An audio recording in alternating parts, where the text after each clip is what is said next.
Hello, everyone, and welcome to our Day Early's Comics preview video. I'm Jason, I'm Andy. and we're with Infinity Flux Comics out of Chattanooga, Tennessee. So, as many of you know, every Tuesday, after we're done bagging and boarding all the new comics that have come in, Andy and I divide up the most desirable ones, the ones that we've been waiting to read and we think other people want to know about. We read them, we take some notes, and then we tell you guys what these comics are about without revealing everything, hmm without taking the fun out of them. We leave some of the punch in the comics. So we call this our spoiler light show. We'll tell you if there's a first appearance. We're going to tell you more than the solicitation would tell you. We're going to tell you the premise. We're going to tell you the theme, the feel, the atmosphere. We're trying to connect these books with the people that will like them most. hmm So every week I try to say it in different words. I think I got it. I think I got it this time. Okay, so I'd say pretty big week. A lot of Yes. really cool books out. You can already see some of the ones in front of us. We're going to go over. We have some stacks to the side here. So without further ado, let's go. Yeah. So I wasn't here last week, and I That's didn't know right. what to do with myself without a stack of 30 comics to read in a short amount of time. But I was happy to get back with it because this week, um, I'll go ahead and start with my pick of the week. This is Aquaman the How did Becoming. I know Look, it? I know I am partial to Aquaman and Aquaman family books, but I have to say this one actually, like, I lie about all the other ones, but no, this one is really good. So this focuses on Jackson Hyde, who is the Aqualad that was introduced during Brightest Day, right after Blackest Night. Hadn't been used a whole lot. He'd been in the Young Justice animated series, but this is his first official series that's really about him.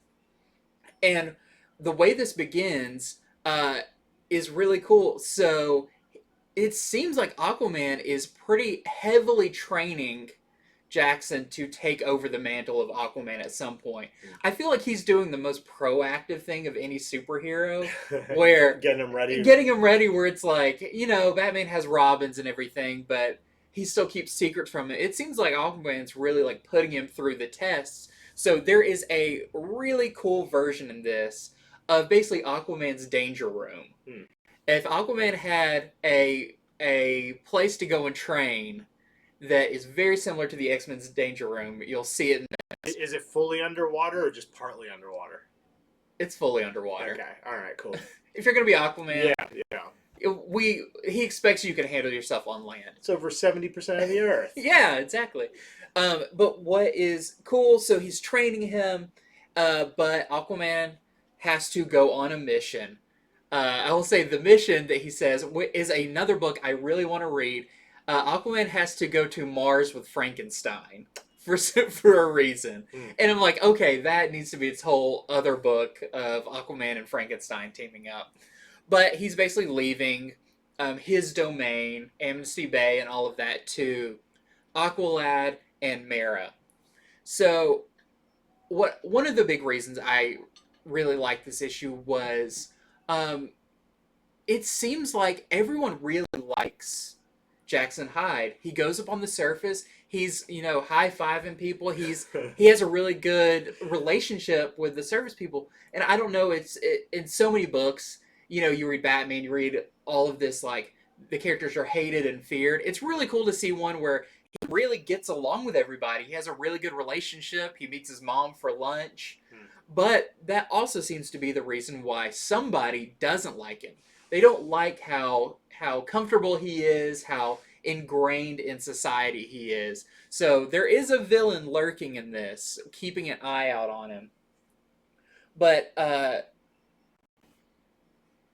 what also it shows is something happens that does have action in it, kind of a local issue to his town, and you see one how he kind of takes care of the issue, but also how he handles the victims and how he it's a very Superman-esque how he spends a lot of time with the people who were there when an incident occurred and helping them grieve through it and all of that. So they're really setting you up to like Jackson Hyde a lot, and I think that's really refreshing. This is by Brandon Thomas, who is a great writer. This is what I've liked. All the stuff that he's worked on, he's done great character stuff. This continues that. But of course, something does occur that possibly is turning all of Atlantis against Jackson. Hmm. So it's just a mini series. I think it's maybe 5 parts. It's a pretty short mini series, but I'm really excited to see what comes out of this. I highly recommend this one. Even if you're not the biggest Aquaman fan or anything, I still think this is such an enjoyable read. Very bright and light and fun. So, really recommend Aquaman the Becoming. And we have this awesome variant for it by Kari Randolph. Yeah, I don't know much about Jackson Hyde, so I'm gonna check it out just for that. Yeah, and I also just love it seems like his relationship with Aquaman and Mara is also really good. Hmm. Like it's a very healthy relationship. It's all stuff that you're not used to seeing in superhero Just comics. waiting for a DC writer to come along and make it dark and brooding and Yep. ruin it all.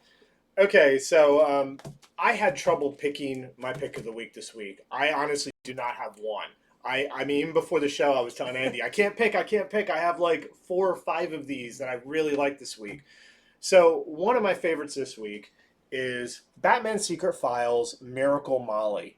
Of course, they're doing all these Batman Secret File one shots on a lot of the characters that James Tynion's created, like Clown Mm-hmm. Hunter, Punchline. I think my 2 favorite characters that Tynion's created are actually Punchline and Miracle Molly. Now, Miracle Molly has always interested me since I got to read issue 108. Her first cameo is in 106, her first full appearance is in 108. The first thing I should say is, for those of you who don't know her power set, what her powers are, she's not a mutant, she's not, Mm-hmm. or DC's version of a mutant. She doesn't have really exactly superpowers. She is a brilliant inventor and computer scientist. So she's really good with computers, she's really good with cybernetics, and she has a cybernetic eye that lets her see different things. Mm-hmm. And I mean, that could be useful. If you could see through walls, you could see heat Yep. patterns. I mean, that's an actually very useful power. But more than that, she can invent things. And inventing means you can have a slew of powers, which is pretty cool. So she is part of the Unsanity Collective, and their whole thing. I wanted to explain this. I feel like anyone who isn't reading Batman needs to at least know what this is. You're just it sounds like you're spitting nonsense. Correct, correct. The Insanity Collective sounds like maybe some indie band from like 15 years ago or something. But she and they are less criminals. They are more, I would say, social equality heroes. Mm-hmm. That's kind of what they're fighting for. They're sort of anti how society has gotten. And their solution to it is they say that you have to become unsane. Now, I'm not telling you anything that isn't in the other books. This is Mm-hmm. in Batman 108. You have to read between the lines. It goes more into it in this one. But what they mean by going unsane, and I think this is really cool. I'm surprised Tynion didn't write this into its own book, its Mm-hmm. own series, and not just a piece of Batman that might get rode away when he leaves. To go unsane, you have to choose to erase your own mind to break the tethers that you have with the material world, your friends, your family. It's supposed to cause you to become more of your pure self. Mm-hmm. That you have been compromised by just sort of all the social pressures in your life. I think that's interesting. I'm not Mm-hmm. saying I would do it. In fact, I would definitely would not do it. But I want to read about characters like that. I'm drawn to sort of rebellious, Mm-hmm. subversive characters with more of a message than I'm going to stop a bank robber. So I really think she's a very interesting character. I think this is told really well.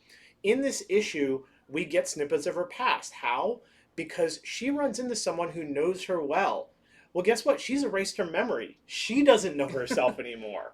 So I thought that was an interesting thing. It's like here she is run into somebody who knows her and she chose Mm-hmm. to forget. So instead of him just telling her, we of course get flashbacks. In this issue, you're going to get her full first name. You're going to see what her job was. You're going to see how she ever was contacted by Master Wise. He's the head of the Unsanity Collective. You're going to see their conversations, what pressure she was under, why she might have made this change. All of that is in this issue. So I think it is a really good one shot. And it's just an excellent story and origin for a very cool character who I hope gets to stick around and I hope gets to do more. So, the variant. Here is the Franny variant. And no, she did not always have this style. About the opposite, really. And here is the 1 in 25. The artist here is called Little Thunder. The Hmm. Little Thunder variant. We are selling to our customers and locals for $35. Cool.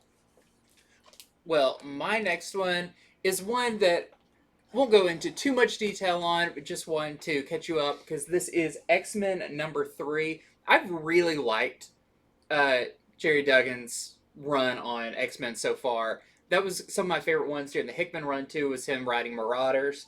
But this one brings in a character I don't know a whole lot about. I know I've seen, and I feel like he was in like the old Fantastic Four cartoon and everything a lot. The High Evolutionary. Mm, It was a very interesting character, which I think is normally tied in with the Fantastic Four and some of those. correct. Yeah.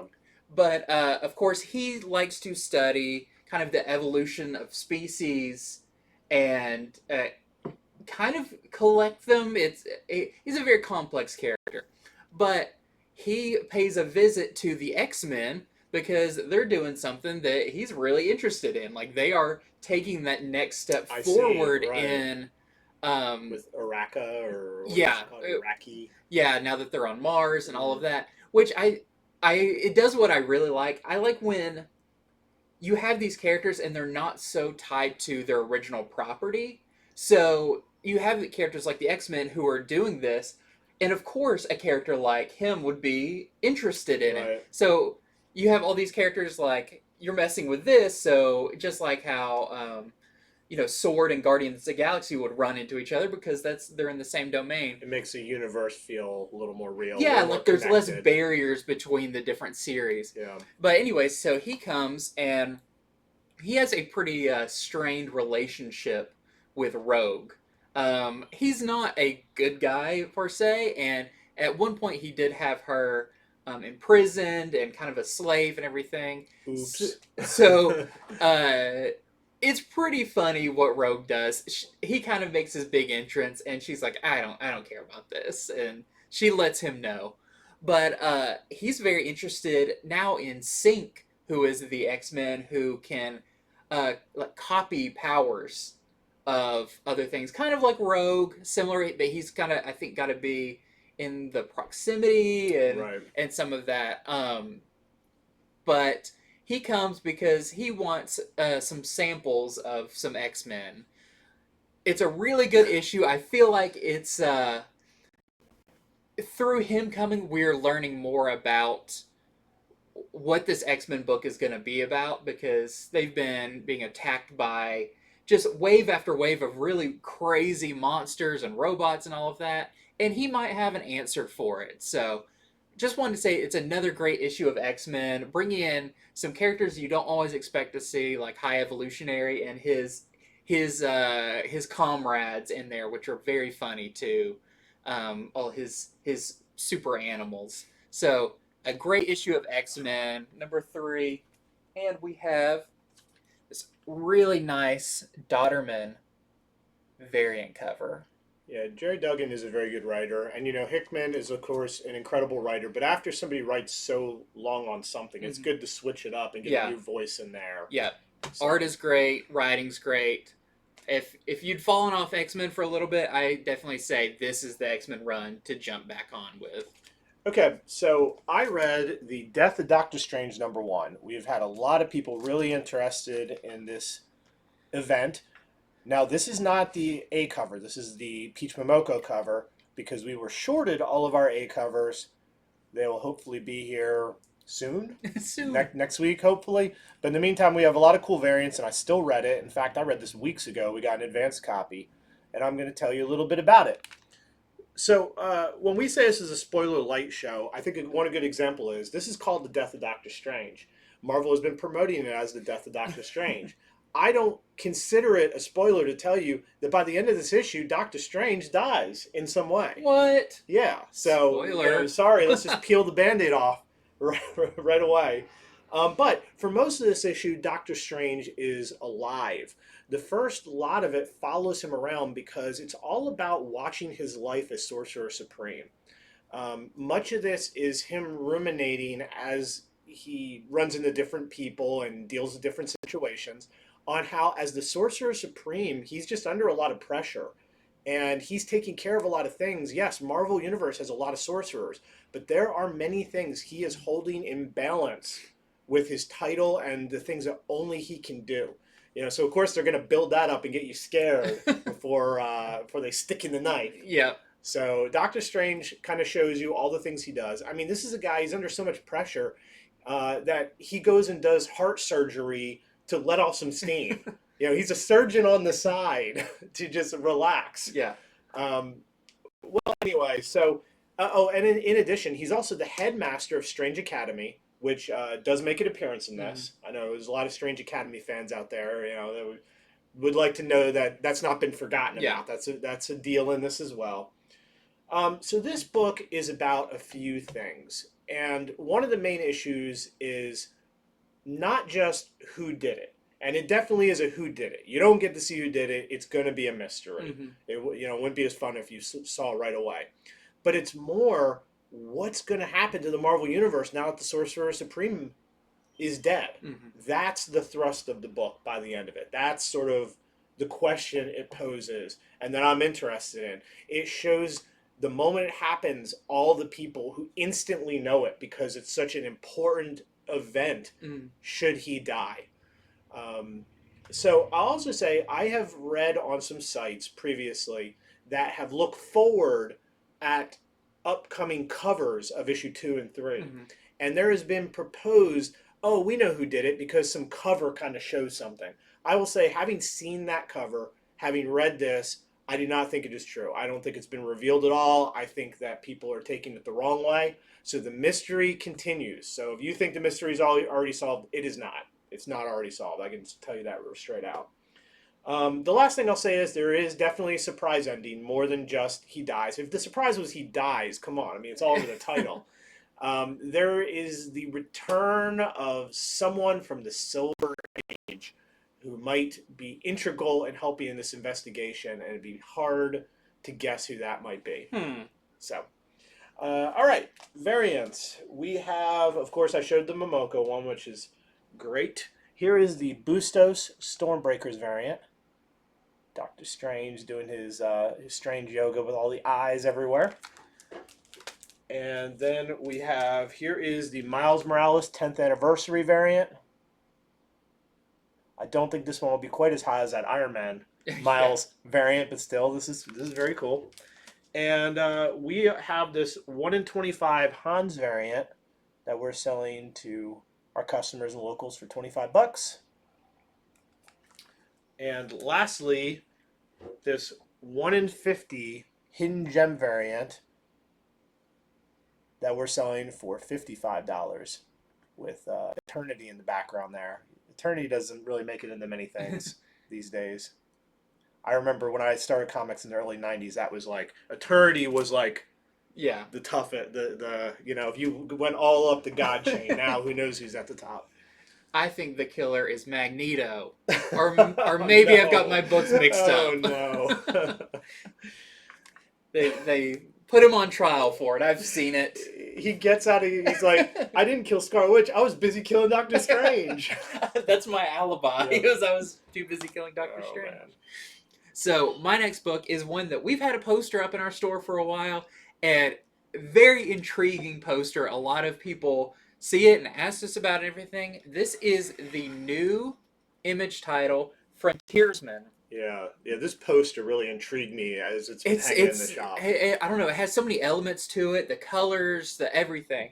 This is by Patrick Kindlon, and the art is by Marco Ferrari. And this is an interesting book. So, it is very much about the environment and everything, but it presents it in a way that I haven't seen before. So, to get into it, it is about an older ex-superhero who is called the Frontiersman. He was like one of your classic, members of some kind of league of something. He was just one of those. But at some point, he got tired of it, and he retired and went and became secluded in the woods. And this is what his outfit looked like when he was on a team too. He was the frontiersman, and he kind of had that Davy Crockett type Right. Daniel Boone look to him. And he became very jaded and pessimistic and everything about how people were treating the environment, because that was kind of his thing. It's almost like Aquaman with the oceans. He had his territory he looked out for. Um, but one day, a kid, kind of a teenager, comes and finds him in the woods and says they need him to. They need the frontiersmen to fight for them, but not fight, to be kind of the front of their movement about saving the environment, all of that, which is funny because I was like, okay, so this is uh, I can see what this book is going to be about. But it's interesting. So he kind of, the kid tells him, like, we don't need you to fight. We just need you to be kind of the face of it and stand out in front of us because people respect you. And of course, he's like, people don't respect me. But what I thought was interesting was there is some stuff that kind of does draw him out. But he still has mixed feelings on this because he meets somebody that he has formerly known from his superhero days who were like, oh, these kids, they do this all the time. Like, you're so out of touch. These kids, they'll be into this for a little while, but eventually they're going to be driving big SUVs and investing in big companies that don't help the environment. Like the hippies who grew up and. So I thought that was a really interesting twist on this story. Is the other side where they're like, you haven't seen this, but this has been happening all the time. Like, don't waste your time with this because these kids are going to be into it a little while and they're going to be out of it. So it does bring up a lot of very interesting standpoints on this. It's not just he's an environmentalist. It has a lot of like, well, if you're going to do this, there's ways of going about doing it, and what is the right way, and what's the real battle and everything. So it is a very interesting book. The art is really good. The flashbacks to when he was a younger frontiersman is really cool because he's fighting alongside some of his compatriots. It even has a bio in the end of it for one of them. They talk about all their crazy villains and what their powers were. So you get a lot of cool kind of retro stuff in there. I bet we'll be seeing some of them like in the present day. Yes, eventually. I feel like that's kind of what they're hinting at. And there's also a letter from the writer at the end of it that I thought was really interesting, just about comics in general, because it starts off and it's one of those like, we want to thank you for supporting our book, and it just starts going blah blah blah, yeah, whatever. And he goes into talking about independent comics and what independent comics mean, and what their sales are compared with like major publisher sales. And it's a very interesting little essay almost about comics and indie comics and supporting indie comics. So I recommend this one. It's not going to be for everybody, but it is a very refreshing take on this topic and these kind of tropes that we've seen over and over with characters like Swamp Thing or Aquaman or things like that. So would you say Frontiersman seems more of a Bronze Age character or Silver Age, like back in his heyday? Because I was trying to decide as you described it. He sounded like early bronze or something. I don't know. I almost say a little Silver Age. I think that they're going for that very like quintessential comic time frame. But also there's robots in this, which I'm very interested to see when this actually also takes place, because it's a little iffy. Is this how far in the future does this take place? Here is the variant cover from Matteo Scalera. It's a little hard to see being black and white, but that's Frontiersman fighting a bunch of robots. I think it's supposed to look maybe a little retro, like an old black and white something. But in it, he has a beard, and I think when he was the original Frontiersman, he didn't have a beard. But great cover, really cool. He's got a really cool fighting style and everything. So another Image book to kind of keep an eye out for, because I feel like the design of the character and everything is something that people are gonna remember, like they did with our poster we had up. So I said earlier I couldn't pick what my favorite books were. I had too many of them this week. Speaking of indie books, one of my other favorite ones this week is He Who Fights with Monsters. Quite enjoyed this one. This is by Deladera, the artist from Something is Killing the Children. So that off the bat, I was like, I got to check this out. I want to see how much of that moodiness and style from Something is Killing the Children he would take over into this book. And I have to say, quite a bit of it. So this is released by Ablaze. They're definitely a much smaller company than Marvel, DC, and of course Image. But this is set in Prague during World War II, during the Nazi occupation of Prague. But I have to say, it may also be a bit of a story within a story, because it actually begins after the occupation, like just a little after. They're like literally kicking the last few like Nazi sympathizers out. And this weird puppet master guy's like, let me tell you a tale. And he's telling the soldier a tale with these creepy puppets, promising it's going to be this awesome tale of good and evil, which I like. I like this setups. So the rest of the comic, though, and it seems like most of the story, it jumps back a few years previous when the Nazis were occupying Prague. And it is about this doctor who is doing everything he can to help some Jewish people who are hiding.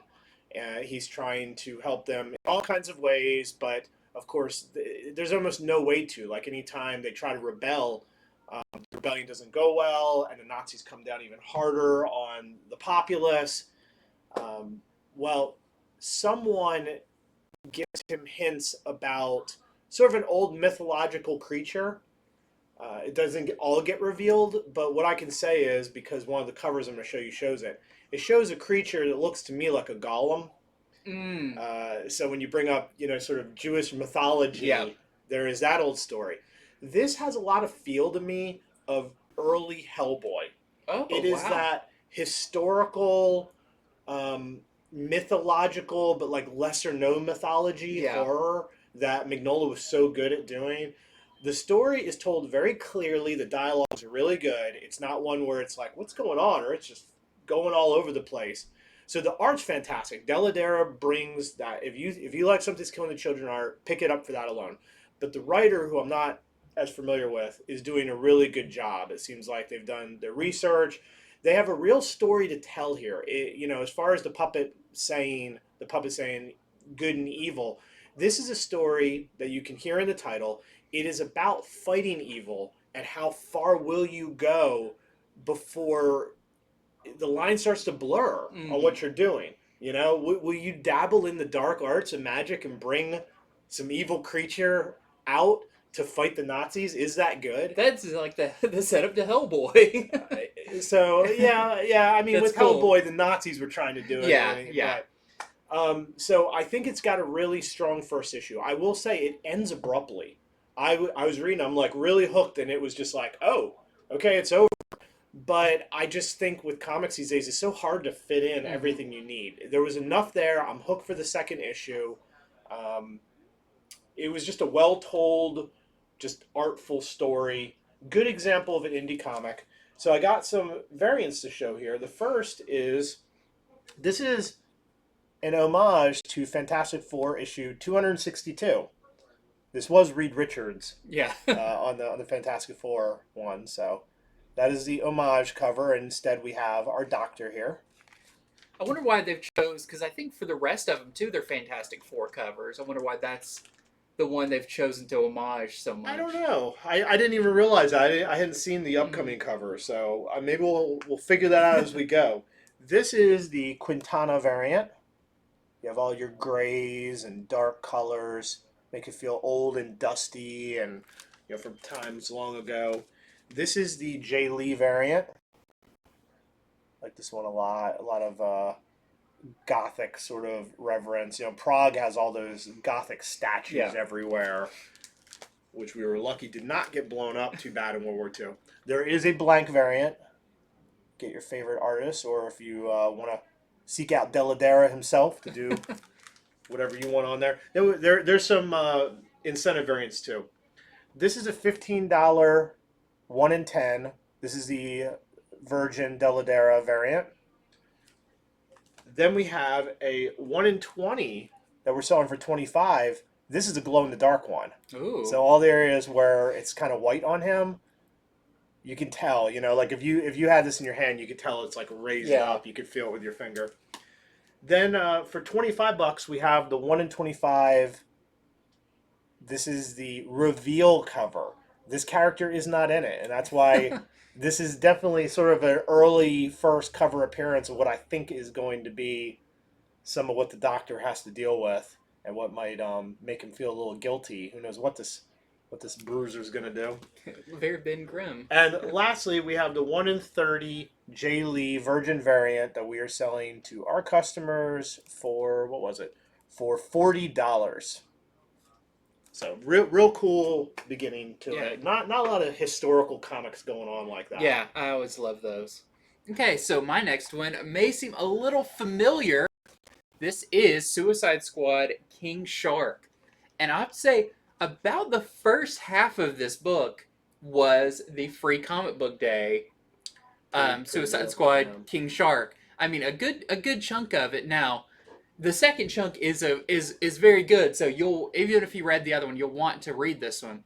But I thought this is a interesting idea that they are focusing on King Shark, kind of a character who hasn't got a lot of personal time. He's always been a villain. I have never heard so many people in our comic shop talk about King Shark since, because of the Suicide Squad movie. Yeah, so, I mean, of course, that's going to be one of the instigators for this book coming out. I think they knew how much of a hit King Shark would be. But the King Shark in the movie and the King Shark in the comic are quite a bit different. Him in the comics is not quite as dopey and everything. He's a better spoken character. But this is, if you've read the Free Comic Book Day, you know the beginning of the story. It actually starts out with Defacer, who is a character from Nightwing, who kind of had, during when he was Rick Grayson, I believe, he had a little fling with this character, Defacer, who kind of spray paint stuff, tags them, and kind of a freedom fighter kind of character. She gets put in Belle Reve because she defaced a Nightwing statue in a very funny way. And she kind of picks a fight with a character that's in Belle Reve.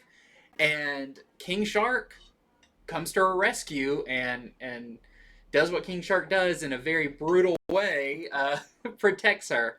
And so Amanda Waller basically says, I don't know why King Shark likes you, but he does, so I have a mission. And one of the reasons I can keep King Shark in here is I promised him that once a year he can go back to his home territory for like ceremonial reasons, because I can't get a bomb in his neck.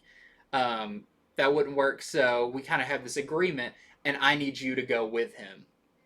So that's kind of the setup for this, is we're going to go on a trip with King Shark to his thing. And what's funny is she makes the point of, he actually has a real name. King Shark is his title. He's royalty in the shark people group. So there is a lot of crazy stuff that goes on from there. I don't want to reveal it because, I mean, a lot of people have probably read the first part of this, and it goes from being one thing that kind of feels like a Suicide Squad story to a pretty, almost like, I don't know, we're getting to a more fantasy-driven thing. I mean, where he's from, it seems like it's going to be pretty fun. And he is not the only part creature, part human like thing. And it seems like it's going to be a big battle going forward. So, really cool, and we're kind of seeing it through the eyes of Defacer. So I recommend King Shark. I think it's a lot of fun. Scott Collins' his art is brings a lot of life to something that could be very dark with some of the stuff King Shark does, and it's fun following Defacer kind of being our eyes into this world. So this is also just going to be a mini series. I hope this kind of raises his rank in other books because I think King Shark is a really fun character, and it seems like it's going to like his name in this is also the name from Suicide Squad and everything. So they're Okay. really kind of pulling these characters, making a more cohesive character. It'll be interesting to know by the end maybe why he liked Defacer, or why Yeah, why he came he to her particular because he defense. doesn't necessarily seem like a bad guy. He's brutal, but he kind of has a good heart in it. And you also get a good backstory on like him in comics with his first appearance being in Superboy, him running up against Aquaman, all that's covered. So, a really fun issue, especially if you liked him in the movie, you want to know more about him. This kind of continues that fun, over the top action violence in this one. And we have what I think is one of the coolest variant covers. This is the Frederici variant, where you got that shark swimming towards you. It's a big mouth. With the shark wearing pants. Really, really cool. And the mouth is just black, just the abyss. So I also know there's a bunch of first appearances in it, and I think a lot of them were in the preview. Yes. But they're being considered first appearances versus like in this it'd be first fulls, but nobody knows if it's going to matter or not. Yeah, I would say the kind of new characters in it seem very specific to this story. But there was a return of some characters we haven't seen a lot. I'll just hint that Bwana Beast is in it. If you don't know who Bwana Beast is, look him up. He is one of the wildest DC characters, and he is in this, so check it out. Okay, so I had the pleasure today of reading Nightwing number 84. This has been one of the greatest Nightwing runs It really has. of all time. It's been so good, and I think it's going to get even better. I will tell you why towards the end of this review. So in last issue, Dick Grayson, without his mask on, so not as Nightwing, but as Dick Grayson, went in front of the public on record and told them that he was going to take all this money, okay, because he inherited all this money from Alfred, and he was going to take, he's fantastically rich now, he's going to take it and he's going to help the city. In this issue, he is now just realizing and feeling the pressure of that statement. It's no longer like, oh, I go out at night and I save someone, I hear a scream and I save them. Now he's really got to change things that tons of people have tried to change before. People with even more money. And so he's feeling the pressure of that. Right as that happens, though, this is a Fear State tie-in. So guess what? The story is veering off. It's veering off, but it's written well enough you don't feel like it's completely out of left field. It's more like, hey guys, this is going to be on his mind the whole time. But for certain reasons, you'll have to read the comic to find out, he has to go to Gotham. So he goes to Gotham. There is a familiar team-up that occurs, and there's some very satisfying dialogue between him and another character. Dialogue he's been waiting for, dialogue that most of us readers have been waiting for. It's pretty cool, some of the things that get said. In addition, Barbara Gordon is also in this, and I don't want anyone to miss it, so by the end of the issue, she has a new outfit. I know a lot of people collect new outfits, so got to say, Barbara Gordon has a new superhero outfit in the end of this issue. So another good one. But what I wanted to talk about as far as a future issue being really important, it's already made the news. So this is issue 84. 3 issues later, 87, it has already been reported that the artist Redondo, who has done all the fantastic covers, he is doing an issue that is a 22-page continuous scene. I think it's one of the first, if not the first, done in comics. I've seen a lot of people talking on message boards about if it is, and regardless, it hasn't been done often. So we're talking like, he's running through this area, doing things, jumping here and there, like the one cover that he did. Yeah, I think they said like if you took every page and laid it out, it would be one continuous scene. Yes.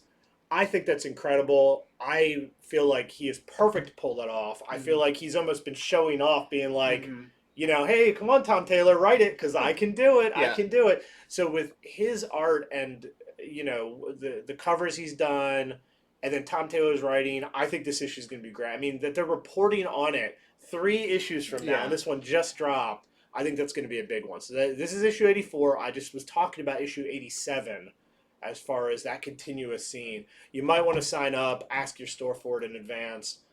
I'd be stupid not to bring we it up. continue to sell out of Nightwing. Yeah. It is, I mean, one, because we recommend it so often when new people are coming in and be like, you got to check out Nightwing. It's fun, but has a deep story. And just like what you're saying with those covers, we had the cover where he was like going down the fire escape. That one, yeah. And stuff that are definitely like, you could tell Tom Taylor saw him do that and be like, I'm going to write you an issue. I'm going to challenge I'm going you. to challenge you. How long can you keep this going? And So. Nightwing's gotten so good that, usually he's a character. He might have his own book, he might not at the time, but he'll appear in other bigger characters' books. Well, let's just say a character that's typically bigger than him gets to appear in his book. And I think it's because of how well this series has been going. They get second so bill. check it out. I mean, those of you reading it, you know what I'm talking about. So we have the Jamal Campbell variant. And we have, for $30, the 1 in 25 Kale New variant. Sort of a wanted poster. Is that the first of the wanted poster ones? That's the first one I recall. So Yeah, I know think they're so. doing it for quite a few series. It's like a whole series of wanted poster with Harley and Batman and all of that. Yeah, I think that is the first one. Cool. So that was another one of my favorite books this week. Man, you a hit lot the of good jackpot. reads. Yeah, a lot of good reads. So my next one is another one I'll only briefly talk about because it is a little bit further into the series, but it is a new story arc. This is Alien number 7. So this is cool. I was kind of wondering how they were going to play this. The first story arc of Alien was pretty definite. I was wondering if the characters they were setting up here, is this going to be long term? It looks like they're doing, at least so far with this, like 7-issue stories. Okay. Because this takes place 2 years after the previous one. We may see there's tie-ins later, but so far there's not in any of this. And this one's interesting because this is set on a planet that is being terraformed by, they're not called the United States, they're called United Americas. And so basically they sent these people off to live on this planet and build it up and everything. And if they do, they get to keep this planet. It's just under the name of United Americas. It's part of them. But the people who are there get to keep it. And so they've started their own religion. They're farming. It seems like a pretty peaceful settlement. But, of course, up in space, there's a ship. And what always happens in these kind of things, someone wakes up from hypersleep because there's been some emergency and all the warning lights are going off because something is broken out. And let's just say this planet and this ship are on a collision course for something horrible coming up. So it's funny because you see on some of these covers, I think this other cover too, they're playing off this like farm aesthetic of like this small town and everything, but it's in the future, it's on another planet, but it's still like a farming village. It looks like are going to be running into the aliens this time. And I like that.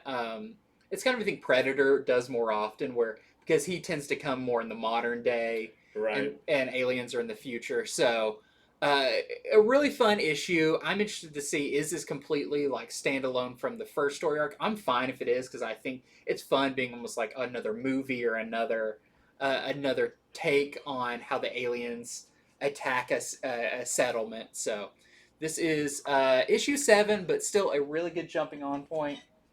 And then we have this awesome variant. This is the Common Cold variant. You can see them all. You don't see them at first, but then on the silo, all over the barn, the aliens are attacking. So, all right. So the next one and all the good things I got to read. This one I kind of gave a preview for back on Comics from the Future because I got to read a very early copy of it. This is Moon Knight number 3. This is his latest series, of course, by Jed MacKay. and it has been excellent. Issue 1 I raved about. Issue 2 I was like, this is really cool, sort of a standalone-ish one to more get you into this is how Moon Knight operates these days. Issue 3 is the one I think everyone's been waiting for since issue 1 because it is the return and first full appearance of Hunter's Moon. That is the character who you met in issue number 1, who also claimed to be a fist of Khonshu. Moon Knight is unconvinced of this. Moon Knight's never heard of this, but this guy seems to have the outfit, he seems to have the weapons, and he is making the claim. So in this issue, it starts out with Moon Knight kind of ruminate over the last 2 issues and what the things that have happened, and he realizes that he has some sort of a secret enemy out there. He's like, this is not all just happening for no reason.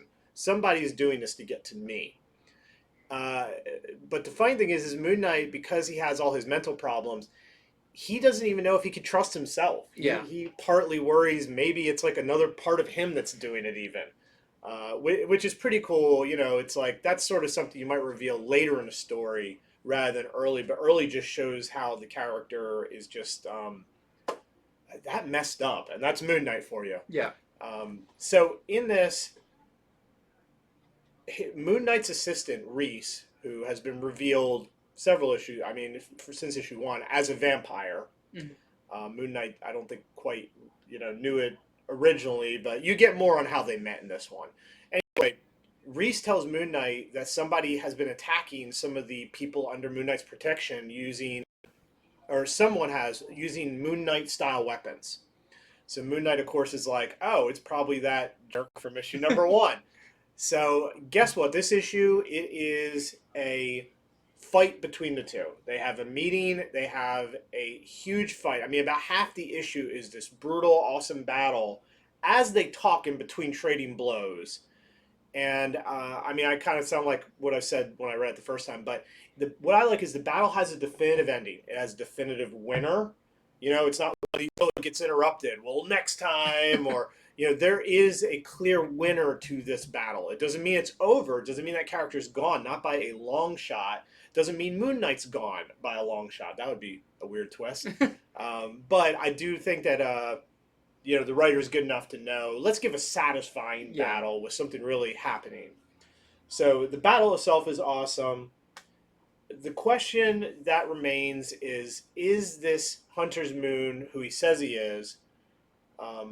Or is Moon Knight possibly the fraud, as Hunter Moon has been suggesting since the first issue? Not a complete fraud, but sort of like fallen from grace fraud. So, another great issue. If you liked issue 1, you're going to really like this one. We got a few variants here. This is the Greg Land variant with Miles Morales. And then we have, for $55, the 1 in 25 Reese variant. It's a really nice looking one. Went with sort of blue moon colors. I just like the idea that it's like, Moon Knight, somebody's attacking people with moon-shaped things. He's like, oh, moon-shaped things, that's mine! He can use full moons, but not crescent moons.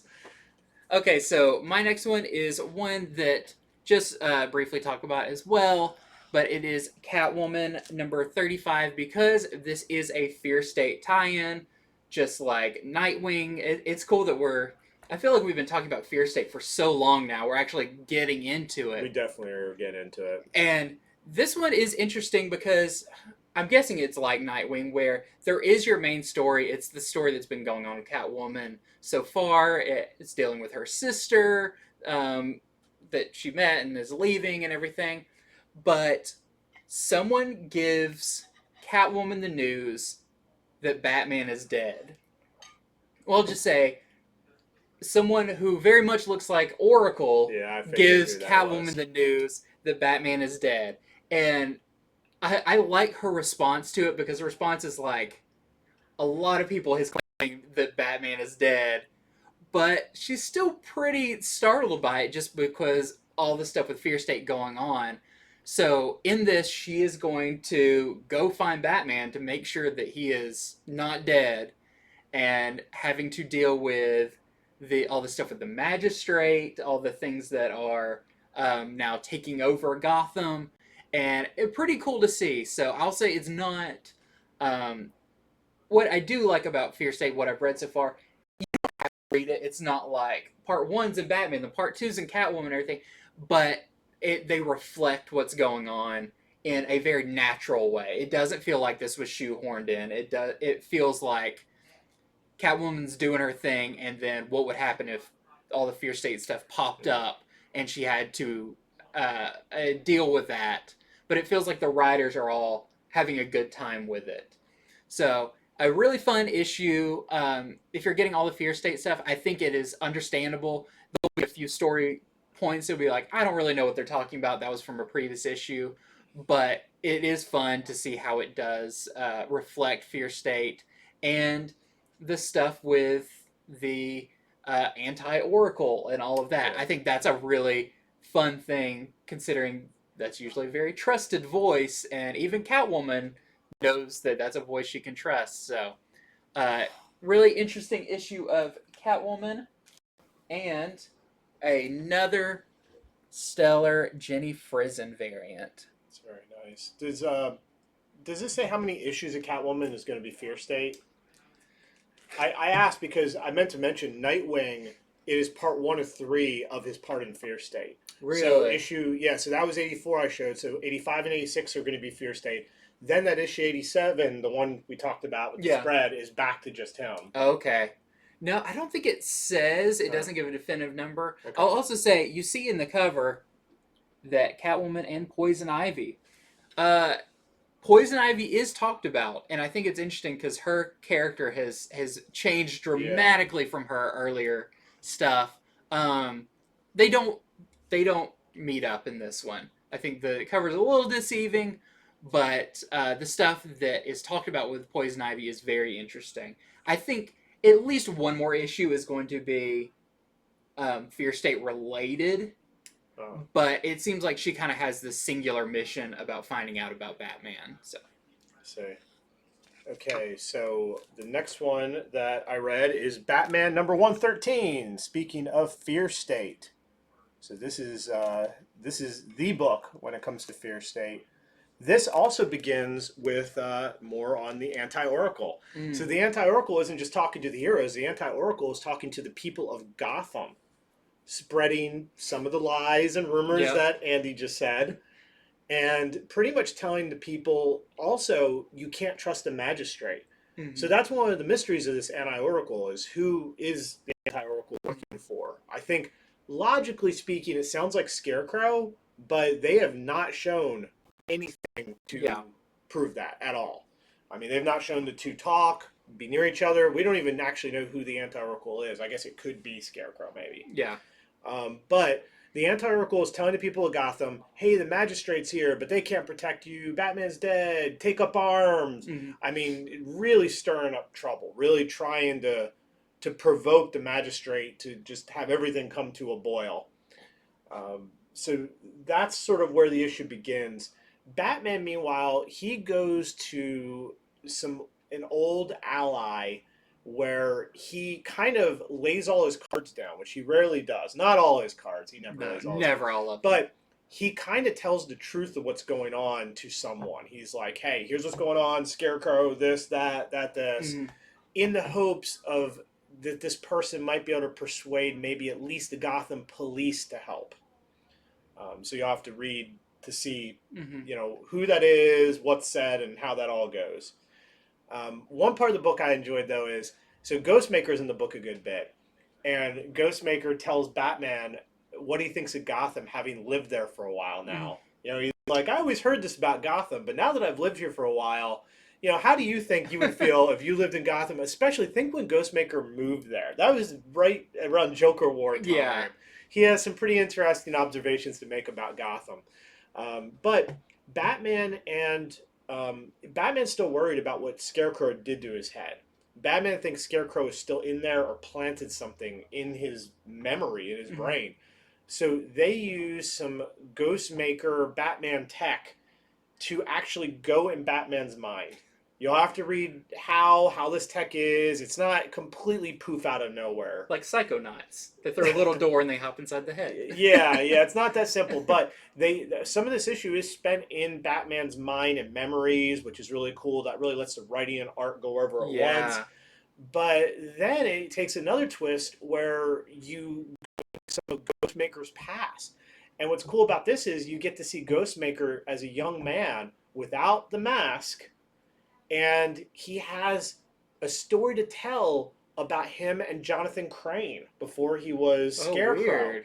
Yes, and the story is going to more than ever reveal what Fear State is, what the plan is. This idea Jonathan Crane had a long time ago. So pretty important issue plot wise. Pretty important. The backup story, they keep having the backup story, is about Clown Hunter, and Clown Hunter's being affected in the same way in Fear State. You get to see what's going on with him. So, where are my Batmans? Here we go. I skipped ahead for a second. Okay, so we have, as far as variants, we've got the Alfred Molina variant. Trying to get that with a little less glare. And we have the 1 in 25 Oliver variant for $25. And that's like those like video game Yep. looking things. Yeah, because they did the Castlevania one. Uh-huh. Yeah, the other issue. Okay. I also like how you said the artist's name was Alfred Molina, famed Shakespearean actor. I think it's. Am I crossing my You're names? crossing your Doc Ock with your. I think it's Jorge Molina, but I read so much about comics I and know. comic movies. I know. I'm so bad about Zack Snyder and Scott Snyder that I'm like, oh yeah, Scott Snyder's Justice League. Think of how fast Doc Ock could finish a cover though with all those arms. He could color it with one hand and ink it with the other. Okay, so my next one is our annual, at least possibly the last year of it, but we'll see. Star Wars. This one is Ghosts of Vader's Castle. So we've had over the past 3 years, maybe, these Vader's Castle stories that are a weekly kind of anthology series from IDW, just in time for Halloween, which they're a lot of fun because they're all ages, but they can still get pretty creepy. This one's a little bit more on the fun side of it. But, so they have the kind of wraparound narrative where there is some kids going into Vader's castle on Mustafar. And I would never do that, just no, to let you know. No, that is a horrifying idea because who knows what he left behind in there. But along the way, there's these stories being told, and that's kind of the meat of the book is the stories. And that way they can kind of do different writers and artists on the different stories. This one, as you can see, this is called Dawn of the Droids. Great name. A very Dawn of the Dead-esque title and story, because this is about, and what I'll preface this by saying, these stories are not necessarily in canon, the stories being told, because these are almost like ghost stories that you would tell around a campfire. So, warning you, these can go very strange places. And in this one, it talks about Anakin, Padme, and Jar Jar go to a planet, and all around are all these kind of dilapidated droids. But something happens, and of course, those droids wake up, and there may be more to them than just mechanics, but you do see a showdown. I mean, as much of a showdown as you can do between Anakin and C-3PO, which is very funny, kind of crazy to see, but it's structured in such a horror movie way. It's really cool. I've got to check that out. And then there is a final page of the story on the inside reveal that is both horrifying and hilarious. So I'm looking forward to reading all of these. The next one is the one about the giant Wookiees that are the size of mountains. But these are great. They're just fun, one and done stories that, a well-adjusted child could handle and have a lot of fun with. And they have some really cool variant covers. So this is the one by their last name is Charm. You can see Jar Jar there. Of course, I mean, you can just imagine what he would do confronting zombie-like creatures. And then we have a 1 in 10 Francavilla, who actually does a lot of art in this. This is the 1 in 10 that we are selling for $20. And I did just want to also mention that um, War of the Bounty Hunters came out this week as well. And this is, I think, the last issue of Bounty Hunters to be in the War of the Bounty Hunter storyline. And I think something big is going to happen with our protagonist from this series. There's some solicits come after it that he might not be mentioned in. So you'll have to keep an eye out for that. But this one also has some really nice variant covers. So there's the Blueprints variant with Valence and his ship. And then we have this really cool Sprouse Lucasfilm 50th anniversary. It's the Revenge of the Sith variant with Grievous and Dooku. And surprisingly, that's like the only Star Wars books this week. I feel like we have some weeks Star where that's Wars all I light. talk about. Yeah. Okay, well, I read this one shot, X-Men: The Onslaught Revelation. So, so much of the show is about telling you guys what these are about, so you know if it's for you, it's for not, what's going on in it. And I think a lot of people would see this on the shelf and not really know what to think of it. Yeah. This is basically the capstone for Way of X. So Way of X, that series has ended. It was just a 6-issue series where Nightcrawler formed a team at the urging of Professor X to try to figure out what was going wrong with sort of the underlying culture of Krakoa. Mhm. Why was some real weird Lord of the Flies stuff starting to happen?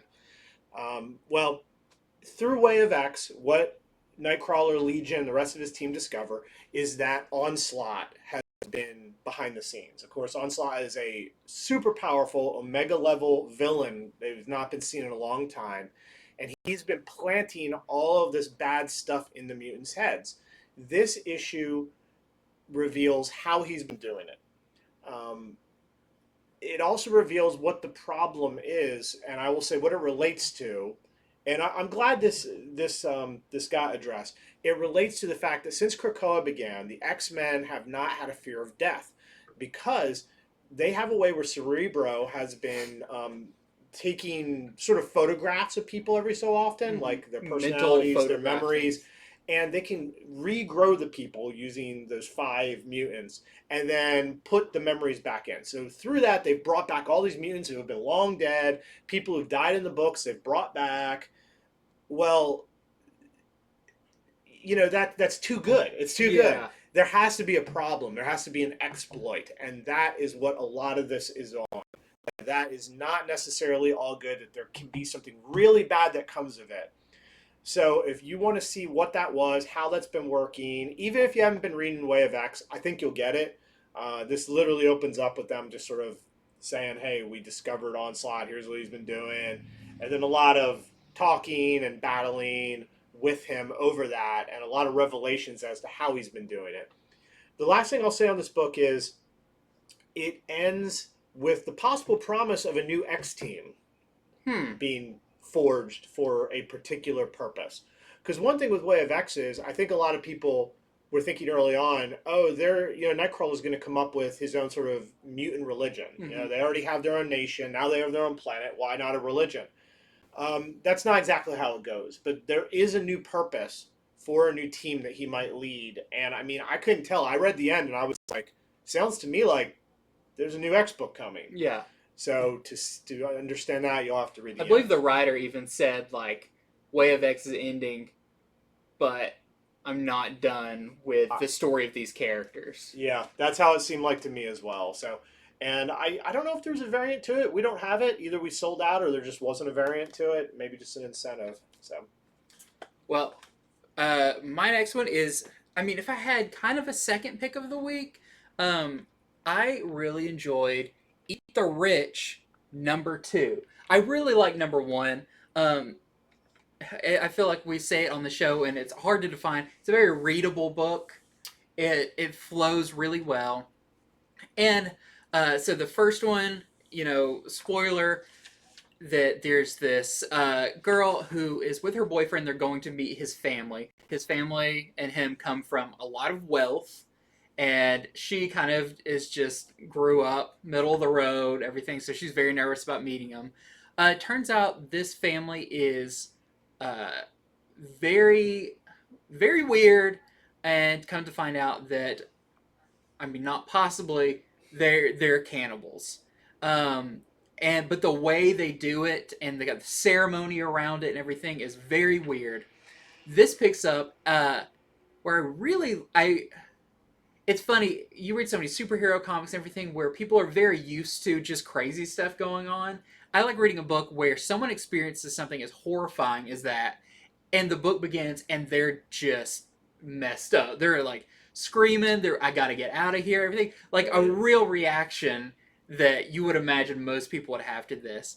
So in this, our main character, she is like, I've gotta get out of here. And trying to convince her boyfriend to go. She doesn't necessarily know if he knows about what's going on here. And I'll say I was surprised that in only issue 2, we got a lot of explanation for what's going on, why the family is the way they are, why this is kind of allowed to happen. And a lot of it comes through a conversation with the nanny there, who she kind of had she talked to in the first issue at the beach, and was basically told, like, don't talk to me, they don't like it when you talk to the workers and everything. But a lot is explained in this one, and I just felt it was such a easy read, but very interesting. The art's great, and very interested to see where it goes, because I feel like it got past the point that I thought it would end on. You feel like I like that. The whole thing would build up to, because then you don't know what to expect. exactly. We're past the shock. It's like, okay, now what's going to happen? We've still got issues left of this. So I thought this was a great issue. Such a strong second issue to this new Boom series, that if you were enjoyed the first one, have no fear, it continues to be great. We have a 1 in 10 Tong Virgin variant for this one as well, that we are selling to our customers for $15. All right, so I read Flash 774. So now that Wally West is done bouncing through time, which were some fantastic issues to read, real fun issues, now they're doing this theme of Wally West, sort of his home life and his work life. That is what these issues are primarily about. And I think that's great. A lot of other comics, oh, the superheroes are doing big superhero things. That's great. That's the main way you do it. Well, instead of zigging, this book is zagging. Instead, it's what is Wally West's home life like, his family life? How does he get work? How does he pay the bills? And in this, the premise is Wally is taking his daughter on the first ever daddy-daughter dance. Mm-hmm. So it's a Wally and Ivy issue. So they're on the way to the dance, but of course it can't go that easy. Before they even get to the dance, Dr. Nightmare has created a nightmare machine, and he's making people fall asleep and using their nightmares as his personal crime army. So they get stopped on the way to this dance. They have to deal with this. And of course, with Wally, he doesn't want his daughter involved. Now, his daughter has powers. Yeah. She has Speed Force powers, but she's young. But you know how it is. When you're in a superhero family, you're just going to end up with adventures. What I think this did right, because there's so much I'm not telling you of how this all goes down, what happens, is that Ivy gets to be a real part of this adventure, and she's not just a liability. Mm-hmm. That's the good writing to this. So many times it's like the character, the young character will do all kinds of precocious things, but then in the end they're a liability and have to get saved. She's actually pretty useful in this, and they don't go the cliche, you got to get saved by your dad route. So fun issue. It's truly a good one shot issue. Some of these comics need to do that. You know, so much of it is written now with movie, TV shows in mind, 6 issue arcs. It is refreshing to have a book where somebody's just writing good one shot stories that aren't forgotten in the next issue, but that don't hinge that you have read every single Yeah. one. So that's my review of Flash 774 in a nutshell. Definitely a series I've been enjoying. Here is the Jorge Corona variant. I mean, I feel like we could do a whole like series talking about like the importance of those character building issues. Yeah. That it may feel like you're taking a step back, but you're actually making your reader invest more in the characters because you see what they're fighting Because for. particularly, right, his daughter, she is really brought out. Yeah. In this, And so when she makes another appearance in this series, you're going to be like, oh, I know her. I saw her do this. Yep. And it's not in some like ticking clock scenario where we're leading up to a big reveal of a giant monster. It's like, no, we can take these one shots and explore these characters. So when we do have those big things, the stakes are even higher. Yeah, there is something satisfying about cracking a comic, reading the whole tale, and when you're done, you're done. Yep. And you could tell your friend, hey, here's what this was about. This is a fun. great issue. So, instead of being like, it's a great issue, but But also here's I have these to 5 wait. trades you also need to read Or beforehand. I think this was good, but I'll have to wait until I read the next one. Yeah, this could blow up in the end. Yeah. Okay, so speaking of, I don't know what I'm speaking of, but King Spawn #2. I was about to say, speaking of light comics, Can't believe that's here already. I know. This is the opposite of light comics. So Spawn has always been and I kind of talked about this when I talked about issue 1. It kind of walks that line of like it's dark, but it's like a I don't want to say a kid's version of dark, but it's like the cool version of dark. Yeah, it's 90s dark. 90s dark. It's chains. It's, he's got all these crazy weapons and his cape and everything. And the current Spawn series continues to be like this. King Spawn, on the other hand, this is a dark and scary series for very like real world reasons. And I know I talked to somebody who read issue 1 of King Spawn. They're like, I was just trying it out, and I don't know if I can read this series because this is like, and I feel like Spawn did it later when they introduced some of the like Sam and Twitch and that kind of thing. They kind of, it wasn't as fun, kind of dark. They started getting into like almost serial killers. Yes, I would say that is closer to this, and it's good because it kind of is the balance to the other kind of Spawn. But in this one, as we saw in the first one, there's a return of one of Spawn's first big villains, which is Kincaid, who is a horrible person. If you want to see why, he drove an ice cream truck and he was just the worst kind of villain. Way back in like the first 6 issues of Spawn, something like that. He is back now and has some kind of horrible powers where he can influence young people and in not very good ways, and they are very much taken with him. And so there was a big incident in the first one where there was many deaths, and now Spawn is basically like, I'm going to find this guy. For some reason, he can tell Kincaid is trying to draw him out, and he doesn't know why, but he's like, but this is not the way you do it, and I'm going to go figure out why. So, I don't know, this is very drama heavy, very scary with like just the idea of manipulating people into doing things, and you really see Spawn like, you're like, okay, we really need him there. So he does some heroics in this, but I would say this is definitely for a even a more mature reader than the normal Spawn, because it gets dark, but it's still entertaining, and it goes right alongside the other Spawn. So you'll see even one of these variants is pretty rough, but we do have some really cool variants. So this is the Alguio variant, I believe, unless I just typed it completely wrong, which is really cool, where you He's kind of that like negative space in the top. And then we have the McFarlane cover, which is an homage, I think, to like the last page of one of the first issues, where you see what happened with Kincaid originally, but this time Spawn's coming in, and on the character hanging up there, it says "I'm back." So a nice homage by Todd McFarlane. But again, if you like Spawn, you'll like this. But it's definitely darker, so just be warned going into it. Okay, so I read United States of Captain America issue number 4. And in this issue, each issue they've been showing us a different person who has taken on the mantle of Captain America, sort of in a smaller way, localized way, not an official capacity or anything. And then in this, Captain America meets another one, this this girl named Ariel Agbayana, Ariel Agbayana, and she's a Captain America of her college campus. That's kind of a small part to the story, though.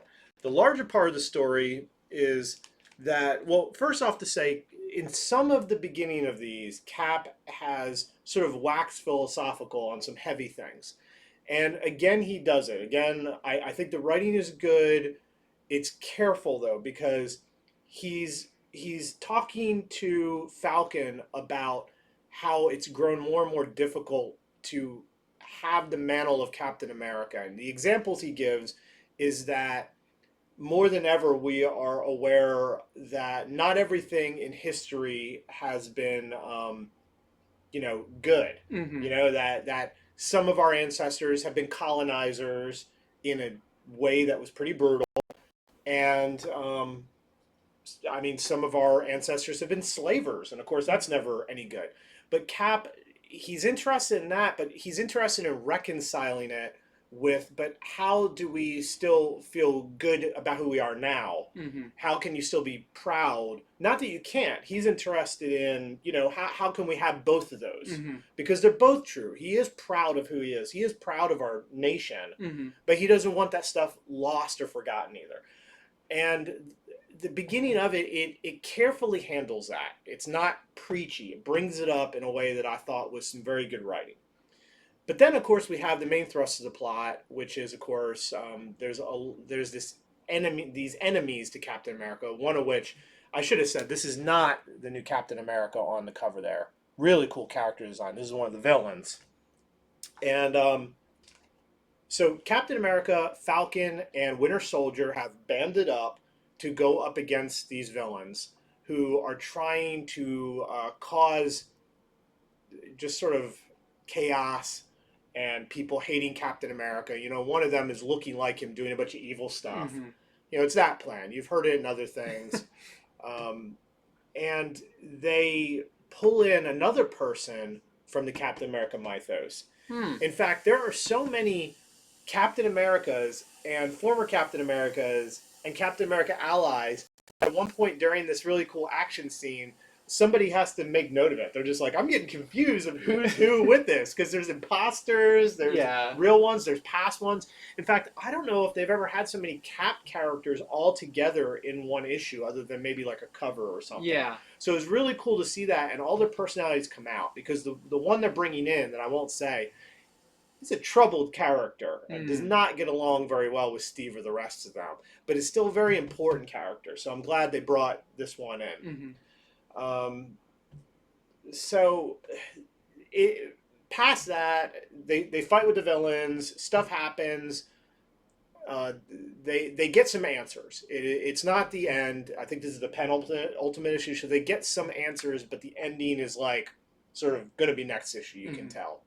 The backup story shows you a snippet of this new Captain America who helps, Ariel Agbayana, and it shows what she does on her college campus to help things. The B stories, the A stories are really good, in my opinion. The B stories, they don't have enough room. They don't have enough room to breathe. I mean, they're giving like 4 pages, like, hey, show how this person is Captain America. So, they do what they can, but it's really the A story that I'm into these. So here is the character I was talking about. Here is the design variant. This is an open order variant. variant. A lot of times when they do these design variants, they're 1 in 10, but this is not. So you should be able to get this at cover price as long as your store still has them available. Cool. So my last official one is one I regrettably have to say I didn't get to read all the way through because That's a thick one. it's a thick one, Yeah. and this is our penultimate issue of The Last Ronin. It feels like many years ago we started on this road, Yeah. and we're finally getting. Let's hope we can get the last issue in maybe this year. I haven't heard when issue 5 is solicited for, I'm not sure. but this has been a great run so far, and I did get to breeze through it, but I need to go back and read it. Actually, a lot of really cool stuff where we see what happened with Splinter, and some of the. It's funny because I'm reading the first volume in the Mirage run of Turtles, and of course, Eastman and Laird do some art in this.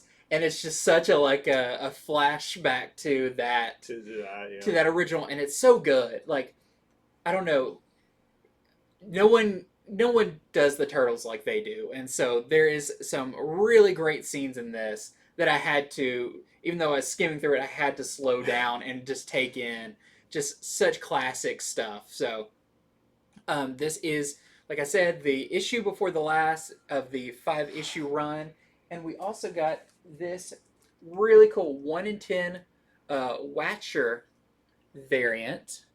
We're selling for $30. I'll be interested to see kind of what this means when this finishes out for the Turtles, because I know this isn't in the main continuity, but this has really brought a lot of people back to Ninja Turtles. Yep. And I wonder if there's going to be any follow-ups to this, or is this story going to impact anything in the main line? I don't know, but it's been really good so far. So I read Batman the Detective number 5. This is the next to last issue. A lot of those this week. I know, the Tom Taylor series. So in this issue, Batman calls upon the European Alliance of the Bat, which is, yeah, you rarely get to see this, and I don't think you get to see this so well in anything beforehand, to show what sort of powers does Batman have worldwide. Yeah, you get to find that out in this issue. Does he know any world leaders? Can he exert any effort? Well, that is explored in this one, but he does it because he needs to protect all the people he's ever saved from Equilibrium, because that's been the plan. The group Equilibrium, whose leader is also called Equilibrium. I don't think that's ever been resolved. I swear they call both the leader that and the group that.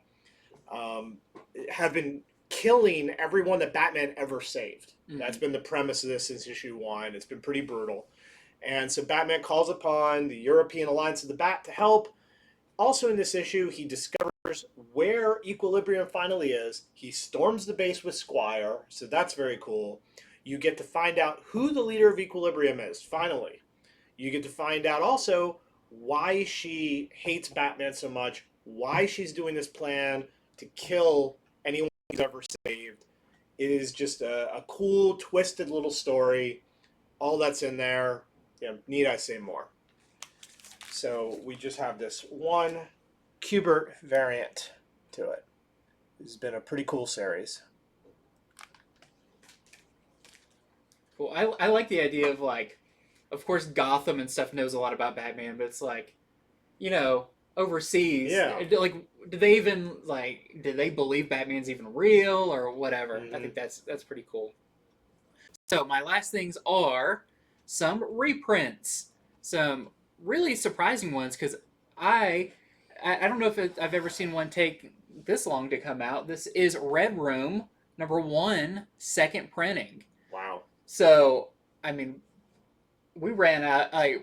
Red Room's up to what, like issue 6 or 7, or I mean, it's pretty high. No, Red Room number 4 just came out, because he like number 4 is the end of the first arc. Oh, okay.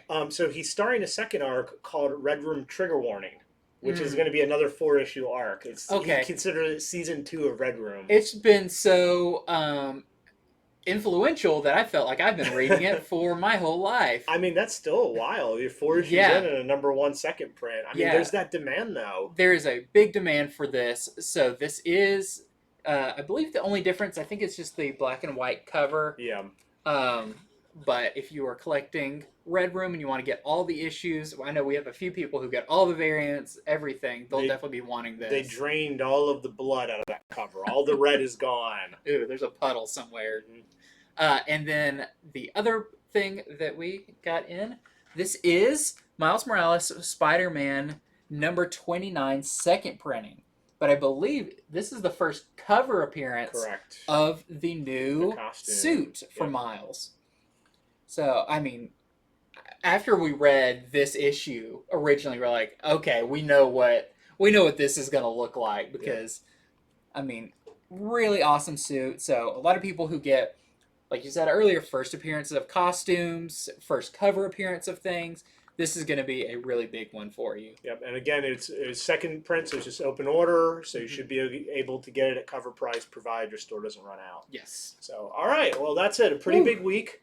We've made it through everything, though. So thank you for joining us. I hope that we have been helpful in telling you about these comics so that you can storm into your comic store tomorrow, know which ones you want, know which ones that you don't want. Storm in politely. If you can politely storm in, do that. Storm in, then get polite right away. So if you watch us on YouTube, we've been helpful at all, hit subscribe. We do appreciate that. That'll let you know when we have more videos. We'll be back on Friday with Comics from the Future, where we talk about upcoming comics still open to order, meaning you can order as many of them and you're guaranteed to get them at cover price. So until then, we will see you next time.